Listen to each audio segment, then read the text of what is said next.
From the studios in Fairfax City, we are very grateful that JOAN ARMATRADING accepted our invitation to the show. JOAN, welcome to my humble podcast.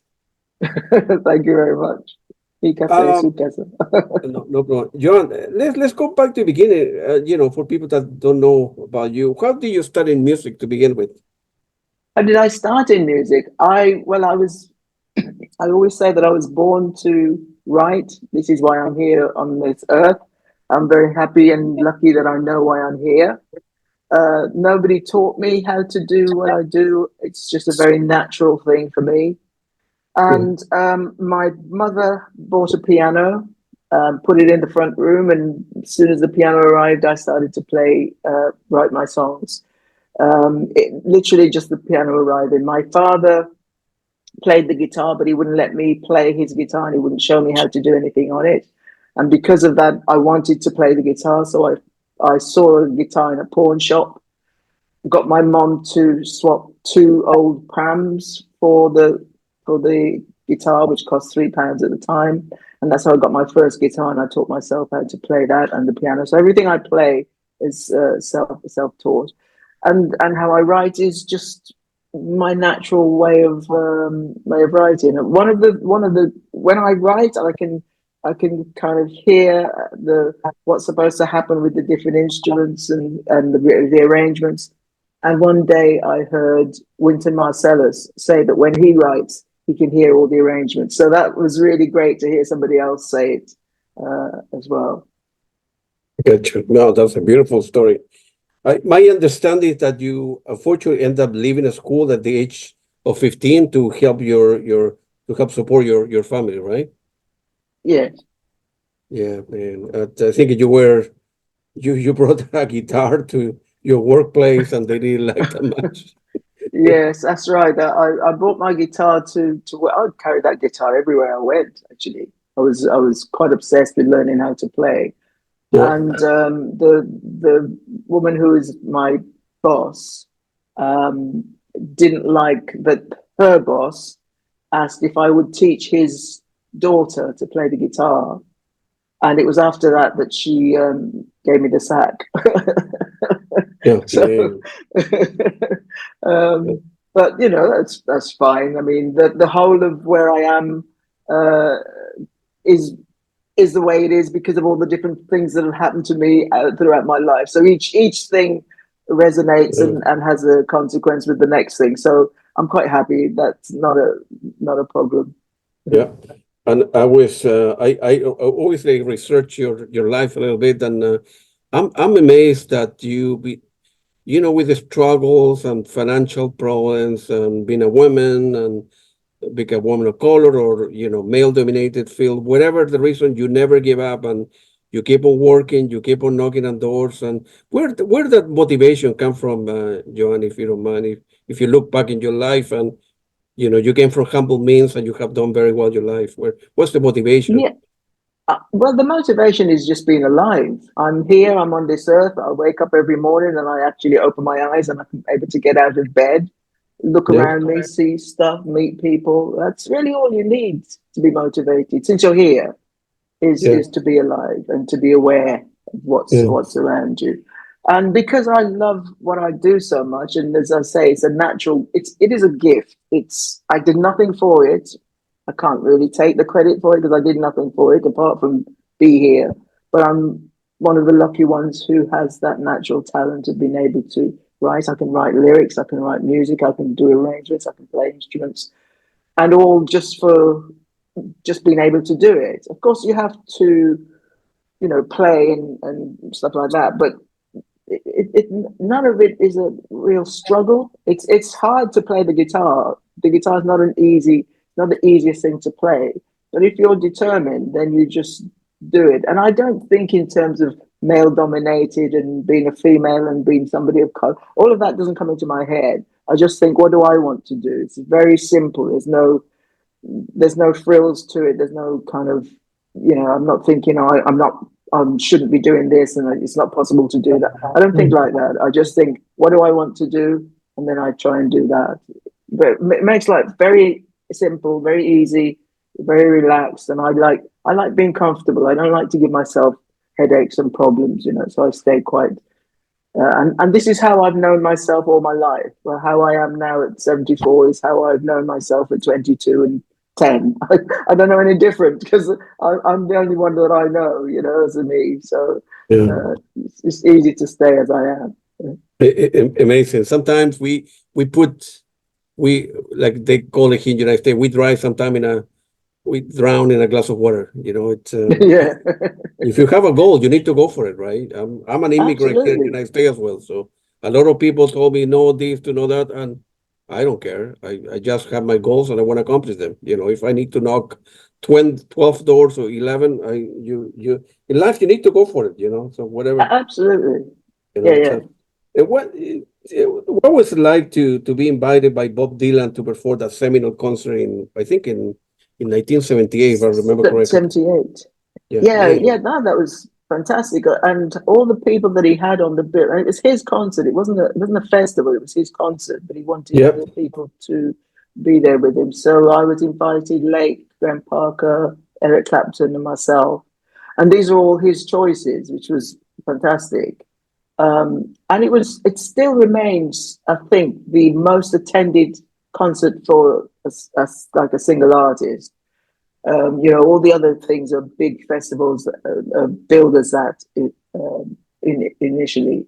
So yeah, still, I think it still holds the record for the most people. I've just never seen so many people, but just like a sea with that Blackbush Aerodrome Gotcha. airport, what do you call it? And it was just a sea of people. And you just walked out, and it's almost like too many people to be scared of. You know what I mean? Sometimes you could Yeah, I know walk what you onto a mean. stage and you could see 2,000 people or 10,000 people, and you could be quite nervous. But you walk out to so many people, it's a little bit unreal. So you have some nerves. I mean, I'm always nervous when I go on stage, but it's a different thing. This is like almost out of the box nerves. You know, it's kind of not real sort of thing. There's just so many people. Yeah, Uh, good, good, it was good, it was wonderful. I loved it. good for you. You must have great memory from that particular Mhm. gig. And what? Yeah, yeah. And some year later, you did some backing vocal for Queen in 1996 as well. Yeah, I was at a studio called the Townhouse in London, and I was making my record. And in the next studio to me was Queen making their record. And then Roger Taylor came over to me in my studio and asked me if I would come and just do some talking on this record. And yeah, I was very happy to do it. I just went over, did it, and then went back to my stuff. Because very simple, but it was really nice. And he's a lovely bloke. I didn't meet Freddie because it was just Roger in the studio at that time. Yeah, But I've met um, Roger and Brian May as well, and but lovely guys, really lovely guys, and we all know incredible musicians. it's good And for you. yeah, no, it was really nice. Good for you. Your major commercial success came in, I think, for the third and fourth album, the one in '76 and the one Third album. show some emotions. How difficult was for you at the beginning, Joanne, to move from step one to step two, and then approaching a record label, and then going for another record and another record? How difficult was for you at the time in the late '70s? No, it wasn't difficult. I know I'm supposed to say it was difficult, but it wasn't difficult. I took my songs to the record companies and was offered a record contract by wherever I took it, and then made my first record. And then my second record, I was signed to A&M by the M of A&M, which was Jerry Moss. The A is Herb Alpert and the M was Jerry Moss, and Jerry Moss signed me to A&M. So my first album was 1972. The second album was 1975 because I was leaving the first record label, which was a label called Cube. And then I made the second album, Back to the Night, at A&M. And so I was with A&M from 74, 75 until 1995, I think it is. And you know, just made my records. I'm always wanting to write, so I'm always writing. Nobody has to come to me to say make a record, because I'm always writing, so I'm always ready. I just present the record when I'm ready. And it's not a. I think I just might have said it before. It's not a struggle for me to write. It's not angst. It's not. I'm not kind of churning. I'm not. It's just a really happy time for me, and I'm very often in the mood for writing. So there's no struggle. I don't have writer's block. I don't think. Yeah, I can always write the melody. I can always write words.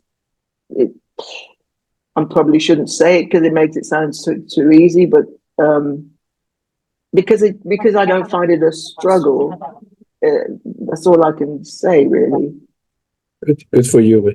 Good for you. And then, but the motivation, and when you write the lyrics, when you wake up in the morning, you go to a supermarket, you go for a walk, you watch TV. It's a combination of everything. I mean, are you a type of person that always have like in the phone or a notepad to write stuff down, and then you try to glue it together, or?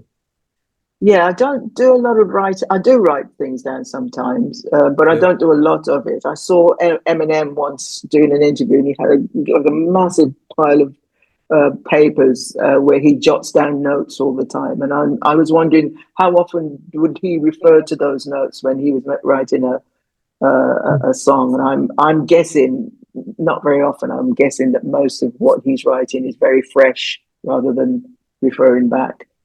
Because I find that when I write, it's usually from the fresh stuff. Of course, your brain will reference things that you've seen in the past or a few days earlier or a few months earlier or whatever. Of course, it will. But it tends to be more immediate things that I write about. And I'm guessing that most people are like that. Um, so I don't do a lot of writing down. Um, I just try and stay in the moment, and I'm very often writing from observation. I don't write a lot about myself and what I'm thinking and doing because you know it's 23 albums or however many. I don't really want to be writing about myself all the time. So the majority of things is from observation. On the new album, which is called "How Did This Happen and What Does It Now Mean," there's a song called "I'm Not Moving," and I Yeah. wrote that because I was in this place and I saw this young chap having a complete meltdown, and he says all the things that is in the song. He says, "I'm clever, I'm smart, you know, I'm not moving. I'm going to kill everybody on I'm going to kill everybody in here, and call the police, you know, call the security, all the things that are saying in the song." He said, and I just stood where I was because it was quite a thing to see, and they couldn't get him to move. They eventually did get him to move or Yeah. they moved him. But it was such a thing to watch that where I stood, I wrote the lyrics just because it was just so I couldn't believe what I was watching. But you know, it's things like that. If you see something that is so impactful, then you have to write about it. There's a song I wrote called "The Shouting Stage." Again, I was in a restaurant in Australia, and I saw a couple arguing, and the chap finally got up and rushed out of the room, and he left the woman there, and she was crying, and I was thinking, what got them to that shouting stage? Because they brought it into the arena of the restaurant, so all the people in the restaurant were looking at this argument and watching the whole scene played out. And I wrote that song, so it's just a matter of being in the moment, really, and it's not. I wasn't looking for it. I wasn't looking to say what can I write today. It was just it's Mm. there, and as a creative, it's up to you to be present. That's what being present means. You know, be present and know when something is something that you should document, if you like. Yeah.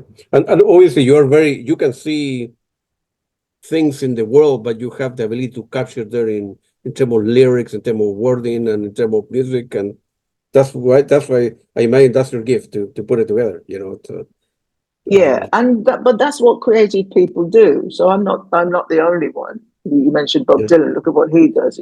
Mark Yes. Knopfler. Look at what Mark Knopfler does. You know, that's, as a creative person, that's what creative people do. They look at things, and they have a way of being able to, in the 3 minutes or the 5 minutes, however long you're going to write a song, they're able to capture the essence of what they're seeing, and putting it down so that other people can relate to it. That's kind of our job, if you like, in the end. Sure. That album was released in November 2024, so 5 months, 4 months ago. So Yeah. for me, that Yes. album is a very emotive album. It feels like it always, like you mentioned before, it like every song tells the story, and Yes. it resonated with me a lot by the title, right? Because nowadays, at least here in the United States and in the world, we live in very, very complicated time, as very depressing time, if you will.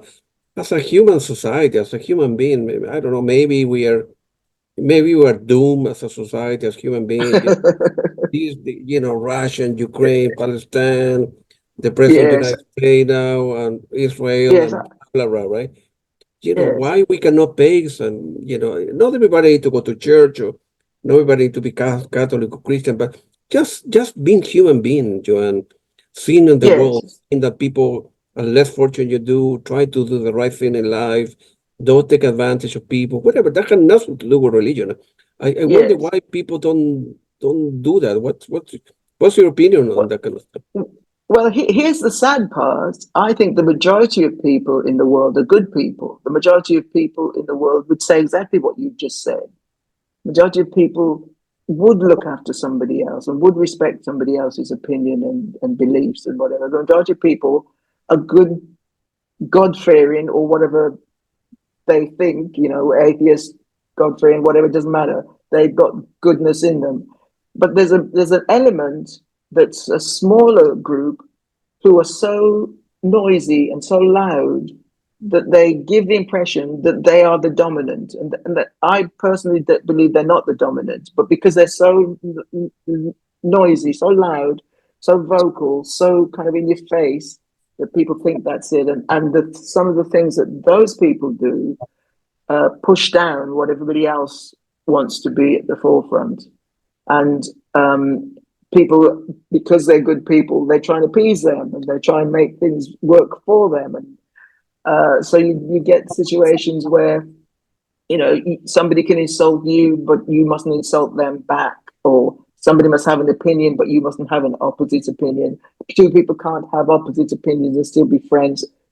That's not the real world. The real world is where you can have opposing thoughts and still be friends. What I don't understand is, how did we get to this position? What's it mean, and how do we get out of it? Because we definitely need to get out of it. We can't stay in this strange world that we're in at the moment. It's a little bit weird. It's a bit unnatural. But hopefully it's just a phase that we're going through, and then things will kind of even out again. That's my hope, and I think that otherwise, if we keep going down a certain way, we're talking about the end of the world, and I don't think that's the time yet, really. I hope not. I hope I'm wrong. I hope you're right, because it's still, it's a beautiful world. You wake up every day and you hear the birds and the sun, and you go for a walk and the plant. Still, it's so beautiful around that. Yeah, everybody have the problem with the boyfriend, girlfriend, marriage, jobs, whatever, but it still is a beautiful world. When I was listening to the Yeah. album last night, I'm sorry, go ahead. Well, I was going to say, I bet you, even people listening to this program, and you, certainly me, the most people that I know and meet are really nice. They're not confrontational. They're not trying to oppress. They're not trying to take away my speech or my opinions or my anything. They just want to be here and enjoy what's here with other people. That's my experience of people. But as I say, just now and again, there's a small fraction that just want to disrupt, and I'm perplexed as to why the small fraction is allowed to kind of get away with it, if you like. I get you. But that's because most people are good, and they want to allow people to have self-expression. That's why it happens. Yeah, absolutely. For this latest album, you produce the lead vocal, backing vocal, drum, programming, guitar, keyboard, piano, production, mix, engineer. How you manage to do everything? You are very skillful. I don't have any skills. I listen to music. That's all. Yeah, I appreciate it. I just like doing things. I've always done stuff like this right from the beginning of writing music, because earlier on I said I can hear the arrangement, so I want to hear what the bass sounds like, so I'll play the bass. I want to hear the piano, so I play the piano. I want to hear the guitar, so I play the guitar. So I play the things on the songs so that I can hear what the arrangements are in my head, what they sound like out, outside of my head. So I've always done that, and I've always engineered my own demos, and um, you know, so at some point I knew that I would just do that on the songs. But I just watched a documentary thing just the other day on the Who, and Pete Townsend was playing his demo of can't remember the song. Who are you? Was it? I can't remember. But he played his demo, which sounded like the Who. You know, all the things that you hear when you hear the record, you Sure. hear on his demo. So that's I did the same thing. The things that you hear on the record, I did on my demos, and his demo sounded fantastic.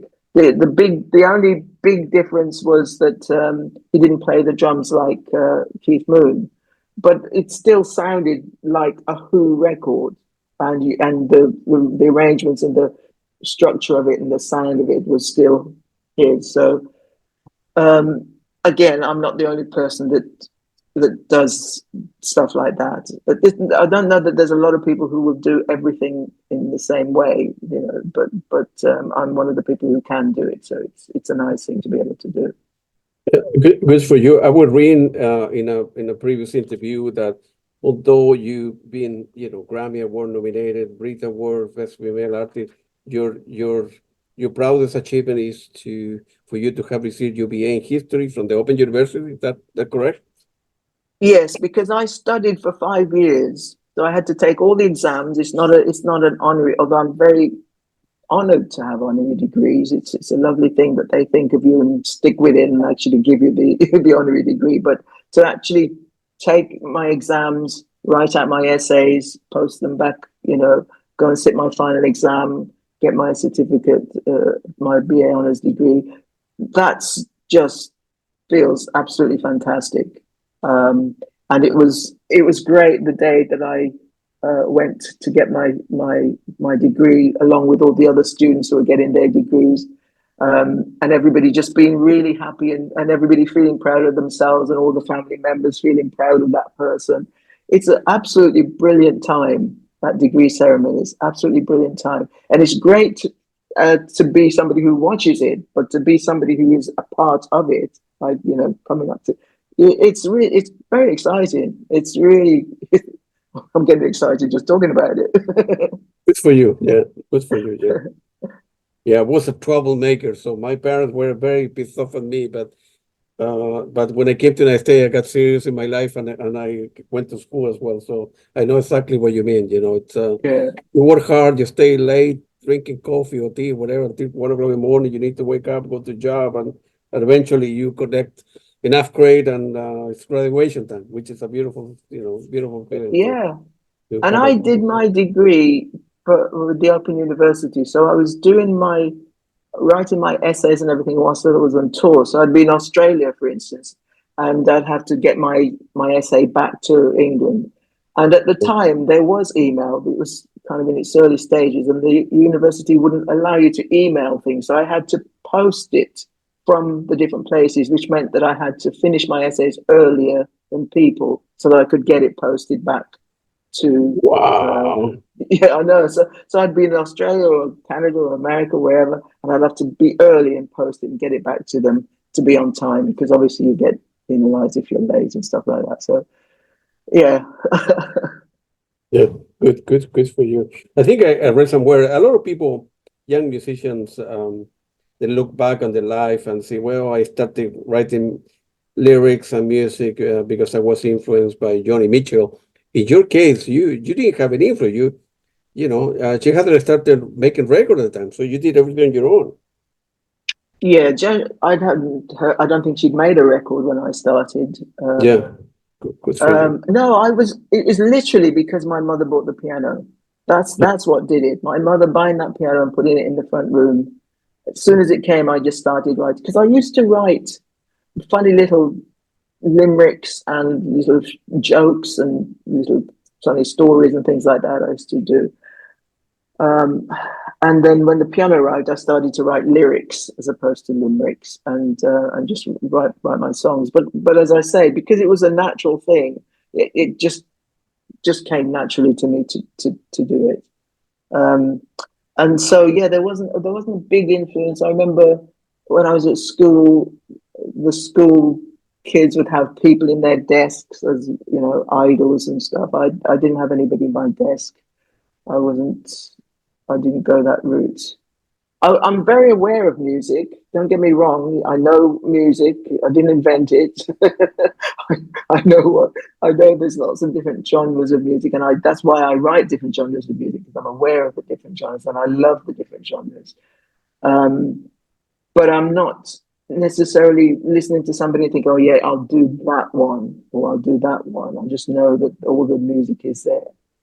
I love blues, jazz, rock, pop, country, rap, reggae. I love everything. I love classical music. I've written a symphony, and that was played last year, was it, in Queen Elizabeth Hall, and I've written a choral piece that will be played this year.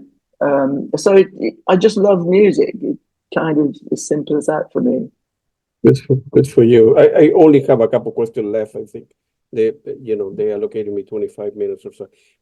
Any possibility of touring, Joan, this year, 2025? No. I just want to write at the moment. I've got no plans to tour, really. People all over the world would like to see you playing live somewhere, but of course, that's your choice, and we need to respect that. But we can go to a record and buy your music, so. There you go. That's the most important thing, so we can help the artists.